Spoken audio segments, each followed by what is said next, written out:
किसान आंदोलन का एक बड़ा मसला है एमएसपी यानी फसल का न्यूनतम समर्थन मूल्य। इस पर हालांकि प्रधानमंत्री नरेंद्र मोदी साफ कह चुके हैं कि एमएसपी है और आगे भी जारी रहेगी, लेकिन किसान अब भी आंदोलन पर डटे हुए हैं। तो आज हम आपको समझाते हैं एमएसपी का पूरा गणित, वो भी बहुत ही आसान भाषा में। किसानों का सबसे बड़ा आंदोलन अब बन चुका है देश का सबसे बड़ा मुद्दा। जिस एमएसपी पर है सरकार और किसान में लड़ाई, उस पर दोनों पक्षों की दलीलें समझने में ही है भलाई। किसानों को डर है कि सरकार एमएसपी खत्म कर देगी। सरकार कहती है एमएसपी कभी खत्म नहीं होगी। किसानों की मांग है कि एमएसपी पर खरीद का कानून बने, लेकिन सरकार एमएसपी पर कानून बनाने को तैयार नहीं। अगले 10 मिनट में हम आपको बताएंगे एमएसपी का पूरा ईएसपी यानी आर्थिक, सामाजिक, राजनीतिक गणित। किसान कह रहे हैं कि एमएसपी पर खरीद को लीगल राइट घोषित किया जाए, लेकिन सरकार ने ऐसा करने से साफ इनकार कर दिया है। सरकार यह भरोसा जरूर दिला रही है कि एमएसपी कभी खत्म नहीं होगी। सरकार यह भरोसा भी दे रही है कि वो ये बात लिख कर देने को तैयार है, लेकिन वही बात लिख कर सरकार ने नहीं दिया, लिख कर देने का भरोसा दिया। इसीलिए दूध का जला किसान छाछ भी फूंक फूंक कर पीना चाहता है।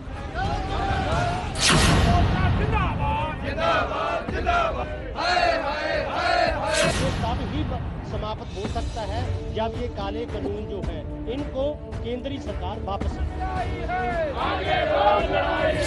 जब तक हमारे वकील उनसे सलाह करके हम कोई डिसीजन नहीं लेते, लोक में किसान कैसे एमएसपी को लीगल राइट बनाने की अपनी मांग पर अड़े हुए हैं। उधर सरकार दो टूक मना कर चुकी है। सरकार इसके पीछे आर्थिक कारण, सामाजिक कारण और राजनीतिक कारण बताती है। आइए सरकार का मन टटोलने की कोशिश करते हैं। सरकार ने एमएसपी को लीगल राइट बनाया तो डिमांड सप्लाई का संतुलन पूरी तरह से टूट जाएगा। आखिर कोई भी व्यापारी धंधा करने बैठा है तो मुनाफा कमाने के लिए ही बैठा है। अनाज की बाजार में सप्लाई ज्यादा होगी लेकिन डिमांड उतनी नहीं होगी तो किसान अपनी उपज लेकर बैठा रहेगा, लेकिन कोई भी एमएसपी पर खरीदने नहीं आएगा।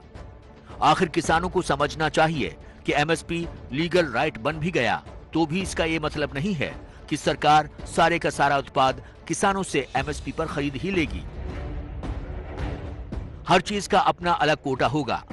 जैसे गेहूं का देश में कुल उत्पादन 10 करोड़ टन के आसपास होता है, लेकिन सरकार इसका 1/3 ही एमएसपी पर खरीदती है। हाँ, पंजाब और हरियाणा से 90% से ज्यादा गेहूं जरूर खरीदा जाता है। किसानों को वैसे समझना चाहिए कि सरकार चाहकर भी एमएसपी पर गेहूं और चावल के साथ मोटे अनाज की खरीद बंद नहीं कर सकती। अभी देश में हर साल औसत 25 करोड़ टन कुल अनाज पैदा होता है, जिसका 1/3 सरकार एमएसपी पर खरीदती है। ये खरीद जारी रहनी ही रहनी है। इतना भरोसा किसानों को होना ही चाहिए। भोजन के अधिकार के तहत 80 करोड़ की आबादी आती है।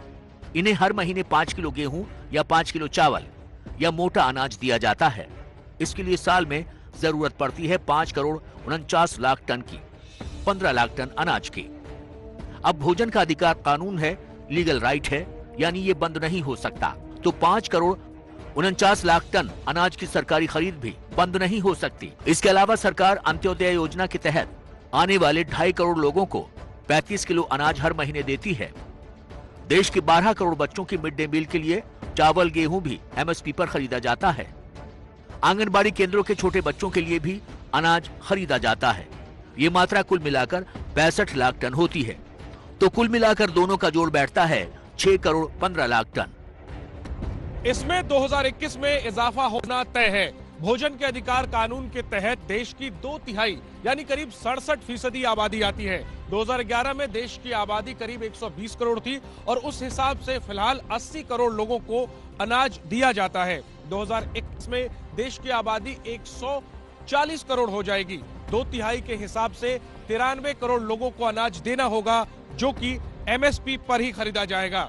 यानी इस हिसाब से देखें तो किसानों को ये चिंता नहीं सतानी चाहिए कि सरकार एमएसपी पर खरीद बंद कर देगी।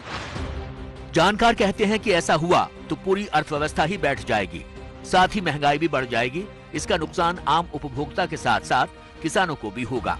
महंगाई दर बढ़ी तो मिडिल क्लास और अपर मिडिल क्लास का गुस्सा सरकार को झेलना होगा, तो ताना मारेगा कि हमारे इनकम टैक्स से किसानों का माल खरीद कर गोदामों में भरते हो और हमें महंगाई झेलनी पड़ रही है। सरकार इस नाराजगी का चुनावी जोखिम नहीं उठाना चाहती। कोरोना महामारी के कारण बड़ी संख्या में लोग गरीबी रेखा के नीचे आए हैं। ऐसे बीपीएल लोगों को भी सरकार को भोजन के अधिकार कानून के तहत लाना होगा या फिर उन्हें सस्ते राशन की दुकान से जोड़ना होगा। यानी सरकार को और ज्यादा राशन खरीदने की जरूरत है, जो कि जाहिर है एमएसपी पर ही खरीदा जाएगा। कुल मिलाकर किसानों को यह समझना है कि जिस तरह अगर कोई सरकार चाहे तो भी आरक्षण खत्म नहीं कर सकती, उसी तरह एमएसपी पर खरीद को भी बंद नहीं किया जा सकता। खेतीहर मजदूरों को मिला लिया जाए तो तादाद 18 करोड़ के आसपास पहुंचती है। एक परिवार में 3 वोटर भी हुए तो यह आंकड़ा 50 करोड़ पार करता है। जाहिर है कि कोई भी सरकार इतने बड़े वोट बैंक को नाराज करने का सियासी जोखिम नहीं उठा सकती। अभी एमएसपी का फायदा देश के 6% किसान ही उठाते हैं। सरकार चाहे तो इस 6% यानी 50 लाख किसानों के लिए गेहूं और चावल की एमएसपी पर खरीद को कानूनी जामा पहना सकती है।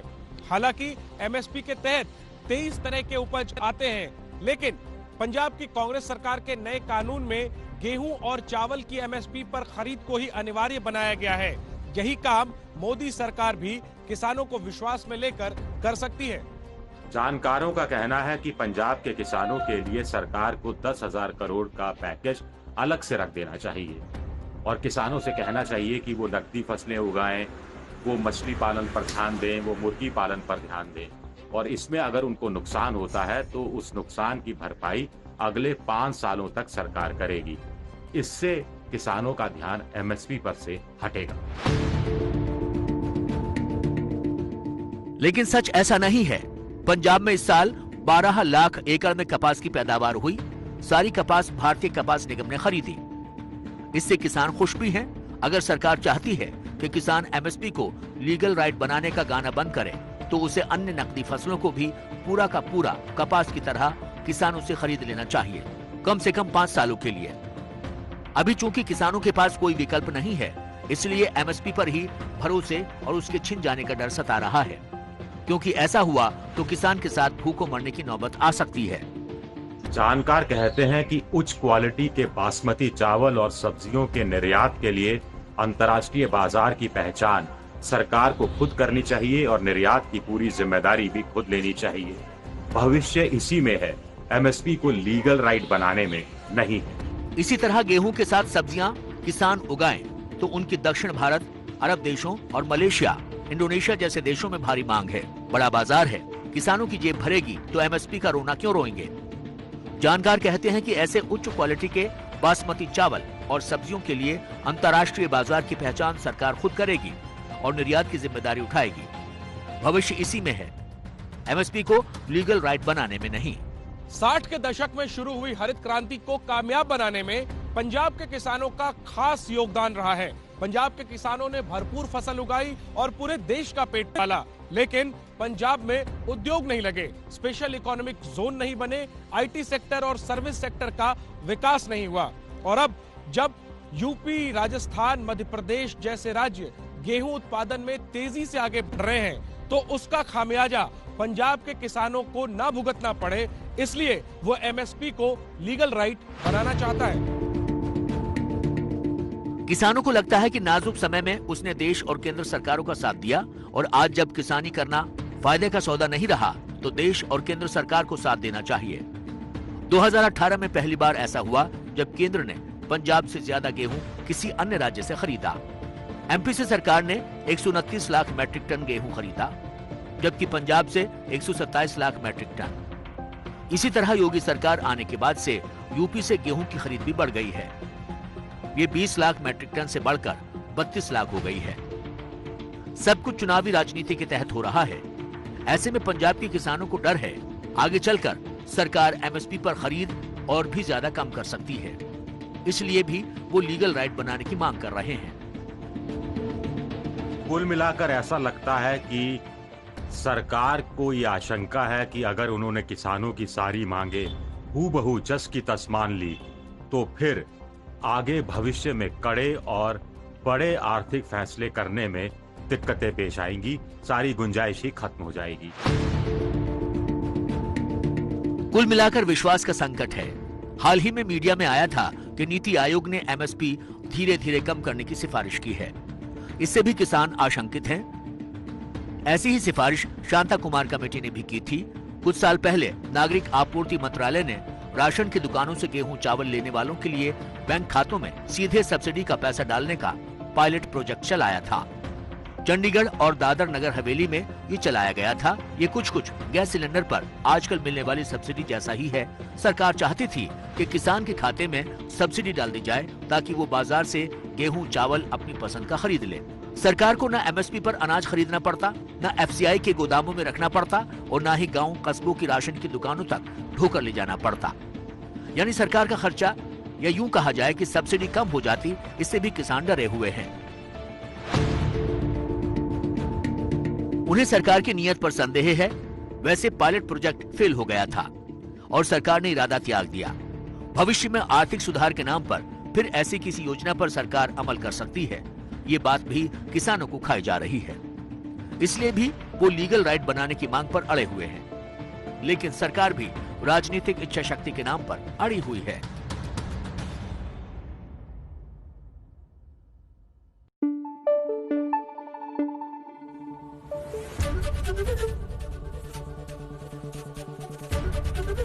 एबीपी न्यूज आपको रखे आगे।